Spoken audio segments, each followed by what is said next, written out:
Well, good afternoon, good morning, good evening. This is part two of an overview for week 9 that is going to target specifically our assignment. So what I'm specifically focused on right here is this evidence-based practice element. Now, I want to make sure I'm as thorough as possible. And again, email, text, call, we could video conference, we could walk through this. But let me go forward, and I'm going to go forward by going back just a bit. Because where we are with our capstone and our intervention is we're beyond our problem, and now we're looking at evidence that other people have used, research interventions other people have used to address the problem. Let's make sure we're on the same page when we've identified our instructional problem. So for example, let's say we have a reading issue. Well, one of the things I might suggest that you do is go over to the site called Reading Rockets. And I believe you use this with Jodine. And here it is for you to take a look at. And what I might suggest that you do to further narrow down your problem is to go to Help with Struggling Readers. And here with struggling readers, there's Target the Problem. I truly believe this will help you focus in on what the real problem is. So let's click on Target the Problem. And when you get to Target the Problem, what Reading Rockets has done, which I think is quite nice, is they've identified it across the 5 areas. So here we go. Comprehension, fluency, vocabulary, word decoding and phonics, and phonological and phonic awareness, phonemic awareness. Now, unless I'm dealing with grades 4, 5, and up, comprehension is not my focus. I would argue the same with fluency. If I'm dealing with primary K1, 2, and even 3 with struggling readers, I'm probably here in phonemic awareness or word decoding. I might have an element of vocabulary. But the beautiful thing about this on Reading Rockets is take a look, folks. I'm going to click on word decoding and phonics. And when I click here, it's going to take me to a page. And here we go. Here's the kid's perspective of what the problem might look like. Here's the parent's perspective. Here's the teaching perspective. Yes, the individual I'm working with has difficulty matching sounds and letters. The individual I'm working with has trouble reading. They have a high degree with the patterns and activities. They seem to guess at word base. Even though I taught several short vowel sounds, the corresponding letters are not showing up in his writing samples. Oh, there you go. That's the child I'm working with. Oh, you may say, no. That's not the child I'm working with. Fine, let's go back. Phonological and phonemic awareness. Again, I'm dealing with maybe a 1st or 2nd grader. Now down here, she doesn't correctly complete the blended activities. Yes, that's it. Has a hard time telling how many syllables there are in a word on paper, in the word paper, or doesn't correctly complete phonemic substitutions. Okay, that's the type of individual I'm talking about. Or better yet, let's go to vocabulary real quick. All right, and sorry that Reading Rockets is a bit slow, or maybe it's my internet. So let's go down to vocabulary, and we'll do the same thing, but this time we're going to extend it. So this time we're going to say, that's what the teacher's perspective. How do I help? Well, this is what I can do.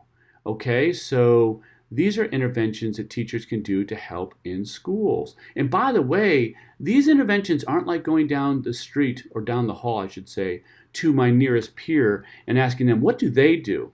No. The advantage here is that these are aligned with evidence-based practices. That's what Reading Rockets is all about. Now, this should get you in the ballpark, meaning this should give you a sense of what you're looking for. And it should give you some reinforcement to say, oh, yes, okay, these are practices I should be using. So let's take it back. Let's take a step back here. I've gone to Reading Rockets. I've gone under Helping Struggling Readers. I've gone under Targeting the Problem. And when I go to Target the Problem, let me do that again. I didn't select the right thing. Target the Problem. It's actually going to give me those 5 primary areas of reading. And in that, I'm going to align it to the age of my child and what I'm seeing. And I hope will, 1, further define the problem. And if it's not further defining the problem for you, again, maybe you're looking at the wrong way. I was talking to a peer of yours who was talking about fluency for 1st graders. We really realized it was a word decoding and phonics problem. So for reading, this is a great first step. Now, if you're doing writing, let's have a conversation. Or maybe put down in words what you're thinking the problem is, and we can go back and forth on that. But once we've identified the problem and the need, now let's think about, how do I find those articles for this week, Sean? Well, one way to do it is through Google Scholar. So for example, we're talking about phonics. I just did a very quick search here with Tier 3 phonics instruction. Now, of course, look at this. It's offering all sorts of different selections for me, but I'm going to go with this one. And then I found this article here under Google, okay, Google Scholar. Now, it may take me a little, it may take me 15, 20 minutes to search through these. And I'm not saying you have to start in Google Scholar. I'm actually going to give you another suggestion as well. But I started in Google Scholar, and it says response to intervention for reading difficulty in the primary grades. Yep, I'm dealing with a first grader. I want to see this, so I click on this, and it opens up this article here. All right, yeah, but I can't download it, Sean. It's just going to keep circling. It's Sage. What do I do? What do I do? Well, there's several different things to do. But for me, first of all, it looks like this is offering me some Tier 3 intervention ideas. Good. This is an article I want to read. Okay. So one thing I'll do is I literally will copy and paste. So I'll copy that title, and then I'm going to go into my KU article database. Now, Lindsay just shared out how to do this through Notre Dame. And I'm not going to do it through Notre Dame. Okay, instead I'm going to do it through KU, but it works the same way. So I've copied and pasted in that title. There's the title. I copied and pasted it into my database, just like you will to Notre Dame. I do a quick search of the title, and look what happens. There it is. So now I click on that, and it says, well, wait a minute here. It still doesn't give it to me. Well, if you're signed in at Notre Dame, just like I'm signed in at KU, and by the way, I'm doing this remotely, just like you're doing it remotely with Notre Dame. I'm going to click Full Text Online, and voila. There it is. I can download it as a PDF. I can click PDF. It will download as a PDF, and now I could save this. I could print it off and read it. But here are evidence-based interventions for primary grade readers. So I'm going to read through these things.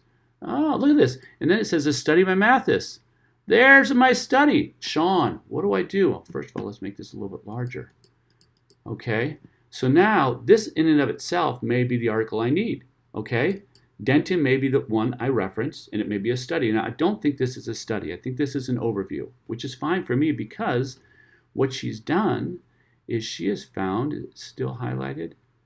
Okay, here's evidence-based interventions, and here's study by Mathis. Well, Sean, okay, so I start reading this, and now I'm going to scroll all the way down to the references. All the way down to the references. Find this Mathis individual. Okay, here we go, here we go, here we go. Okay, there we go. An evaluation of 2 reading interventions derived from diverse models. Okay, so now I'm going to look for that article. Well, how do I look for that article? Well, the same way I did a moment ago. I'm actually going to do the title because I find titles work the best. So I'm just going to copy that. I'm going to go back up under my KU, back up again. All right, I'm just going to go back to it. I'm going to get rid of this, delete it, copy in that new title, and see what I get. Let's see what I get. And there we go. Oh, and this one, it doesn't look like I'm going to find this one in this manner. I may have to look under Mathis, or I may have to find that, you know what, this one's not available to me. My guess is going to be available, and I'm sorry I didn't practice it ahead of time, but my guess it's available. I'll just need to modify my search. So I could advanced search, and under advanced search, I could search under the terminology. I could search under the author. Okay, so for example, here I could search under the author. All right, so Mathis instead, and I'll find the article. This is where I expect to take the most time.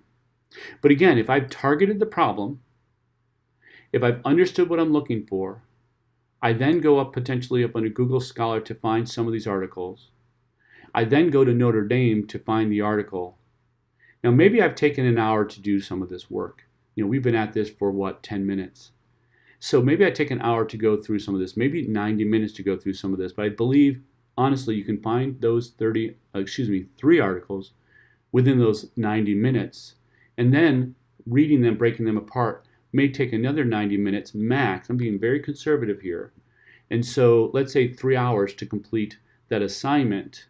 But of course, I put the readings off to the side, I put the video off to the side. I'm being very, very, very conservative here. My guess is going to take you half the time. But again, if you find yourself looping, you find yourself, oh my gosh, this isn't going the way Sean described it, then let's sit down and let's do this together. Now, why the need to do this? Why the need to find these articles? Well, a firm believer here, this is a parent talking to you as well as an educator, but the parent says, I don't want you doing interventions with my child that you don't know work. That's great that Sally down the hall told you it works. I'd really like to make sure that there's evidence behind it so that when we spend the next 2 to 3 weeks with this intervention, we're pretty confident the fact that sooner or later it will work for Nolan. I'd rather you not use an intervention that's a tier 1 and think of it as a tier 3, or using a tier 3 but doesn't have any evidence behind it. It's just a great idea, but the idea doesn't have the evidence. That's why we're getting the evidence behind it. Now, this is for that capstone, so remember the assignment this week is really just to move forward in your capstone. Okay, I've hopefully done enough in terms of a review. If you have questions here with me, reach out, let me know. I'd be happy to offer assistance. I'd be happy to walk you through this in your specific area to hopefully offer you a time saver.